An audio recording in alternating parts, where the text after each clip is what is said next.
भारतीय cricket team को नया गेंदबाजी कोच मिल गया है और इसी के साथ गौतम गंभीर के सहयोग के लिए सपोर्ट स्टाफ में जो एक खाली पड़ा हुआ पद था वो भी भर गया। मतलब कि अब भारतीय टीम के साथ सपोर्ट स्टाफ पूरे हो गए।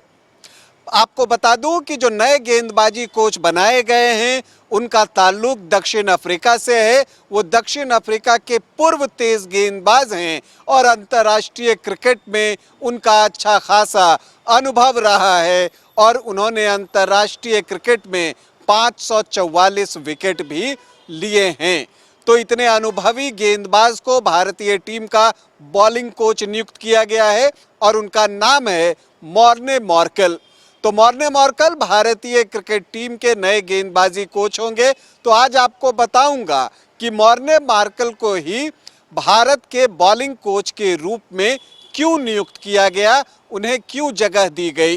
नमस्कार, आप देख रहे हैं न्यूज़ बाइस्कोप और मैं हूं राकेश रंजन।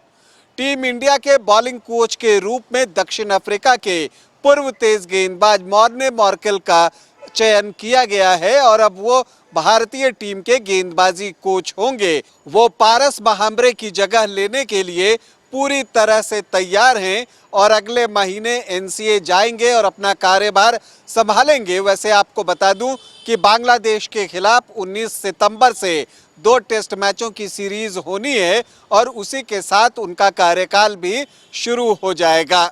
आपको बता दूं कि मॉर्ने मार्केल को क्यों बनाया गया टीम इंडिया का गेंदबाजी कोच, इसकी भी जानकारी हम ले लेते हैं।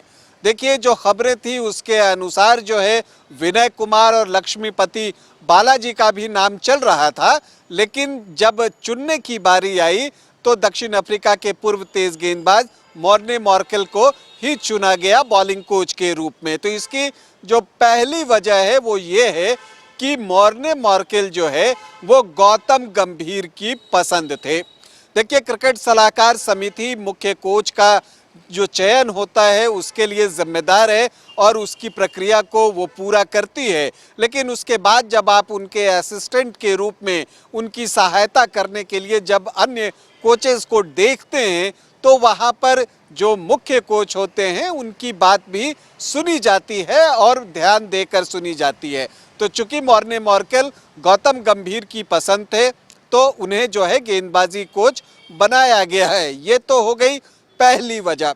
इसके अलावा अगर हम अन्य वजह जानने की कोशिश करें तो देखिए, मॉर्ने मार्केल जो कि नामी तेज गेंदबाज थे अपने समय के, और जैसा मैंने आपको बताया कि उनके नाम क्रिकेट के तीनों फॉर्मेट में, चाहे आप टेस्ट मैचेस की बात कर लीजिए, वनडे इंटरनेशनल की बात कर लीजिए, T20 की बात कर लीजिए, सभी में गेंदबाजी करने का एक अच्छा खासा अनुभव है और बाद में वो अन्य टीमों को जो है एक कोच के तौर पर भी अपनी सेवाएं देते रहे हैं, तो उसका भी एक अनुभव है। इस वजह से भी उन्हें वरीयता दी गई है। अब देखिए, भारत को अभी ऑस्ट्रेलिया जाना है 5 टेस्ट मैच खेलने के लिए। वहाँ आपको एक ऐसे तेज गेंदबाज कोच की ज़रूरत थी जो उन चीज़ों के बारे में, वहाँ की परिस्थितियों के बारे में बेहतर जानता हो। और दक्षिण अफ्रीका का प्रदर्शन ऑस्ट्रेलिया में अक्सर बेहतर रहा है, तो मॉर्ने मार्केल के सिलेक्शन में इसकी भी एक भूमिका है।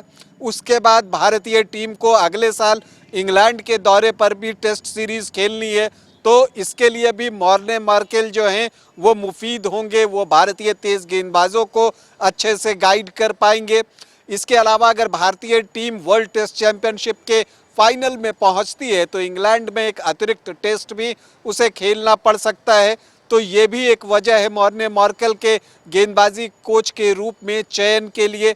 जहां तक भारत की बात है, भारत में भी खेलने का मॉर्ने मार्केल को अच्छा खासा अनुभव है। वो आईपीएल खेलते रहे, बाद में आईपीएल की टीमों को कोच किया। जो नए तेज गेंदबाज, उभरते हुए तेज गेंदबाज निकल रहे हैं उनके साथ भी उन्होंने समय बिताया है। चाहे मयंक यादव की बात कर लीजिए, आवेश खान की बात कर लीजिए, अन्य तेज गेंदबाज भी जो नए उभरते हैं उनके साथ उन्होंने काम किया है। तो इन कारणों से मॉर्ने मार्केल को भारतीय टीम का गेंदबाजी कोच नियुक्त किया गया है और उम्मीद व्यक्त किया जा रहा है कि मॉर्ने मार्केल जो है वो अपने कार्यकाल में भारतीय तेज गेंदबाजी को एक नई ऊंचाई तक लेकर जाएंगे और उनका जो कार्यकाल है वो 2027 में जो वनडे का विश्व कप होना है दक्षिण अफ्रीका में, उस समय तक वो भारतीय टीम के बॉलिंग कोच बने रहेंगे। तो अब चूंकि अगला वर्ल्ड कप भी दक्षिण अफ्रीका में है और मॉर्ने मार्केल भी दक्षिण अफ्रीका के हैं,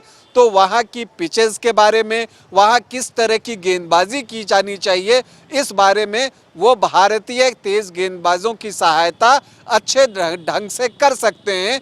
इस वजह से भी उन्हें गेंदबाजी कोच बनाया गया है। तो हम उम्मीद करते हैं कि मॉर्ने मार्केल का कार्यकाल सफल होगा।